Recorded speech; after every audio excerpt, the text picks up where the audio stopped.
গর্ভাবস্থায় প্রথম 3 মাস বা ফার্স্ট ট্রাইমেস্টারে সঠিক পুষ্টি নিশ্চিত করা অত্যন্ত জরুরি। এই সময় শিশুর মস্তিষ্ক, হৃৎপিণ্ড এবং অন্যান্য অঙ্গ প্রত্যঙ্গের গঠন শুরু হয়, তাই মায়ের খাদ্য তালিকায় প্রয়োজনীয় পুষ্টি নিশ্চিত করতে হবে। ফলিক অ্যাসিড সমৃদ্ধ খাবার শিশুর মস্তিষ্ক ও মেরুদণ্ডের সঠিক গঠনে সহায়তা করে, যেমন পালং শাক, মেথি শাক, ডালিম, কমলালেবু, বীজ জাতীয় খাবার। প্রোটিন সমৃদ্ধ খাবার শিশুর কোষ গঠন ও বৃদ্ধির জন্য অপরিহার্য, যেমন সেদ্ধ ডিম, দেশি মুরগির মাংস, মাছ, ডাল, ছোলা, সয়া, কাঠবাদাম। ক্যালসিয়াম এবং ভিটামিন ডি সমৃদ্ধ খাবার শিশুর হাড় ও দাঁতের গঠনে সহায়তা করে, যেমন দুধ, দই, পনির, ছোট মাছ ও সূর্যের আলো, যা ভিটামিন ডি এর প্রাকৃতিক উৎস।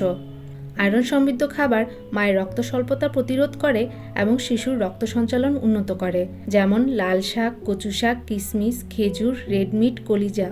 ফল ও সবজি সমৃদ্ধ খাবার ভিটামিন, মিনারেল এবং ফাইবার সরবরাহ করে, যেমন আপেল, কলা, কুমড়া, বিট, ব্রকলি, টমেটো। পূর্ণ শস্য ও আঁশজাতীয় খাবার কোষ্ঠকাঠিন্য দূর করে এবং হজম প্রক্রিয়া উন্নত করে, যেমন লাল চাল, লাল আটা, ওটস, ভুট্টা, আলু। ওমেগা 3 ফ্যাটি অ্যাসিড সমৃদ্ধ খাবার শিশুর মস্তিষ্ক ও চোখের বিকাশে সহায়তা করে, যেমন চিয়া সিড, সামুদ্রিক মাছ, আখরোট।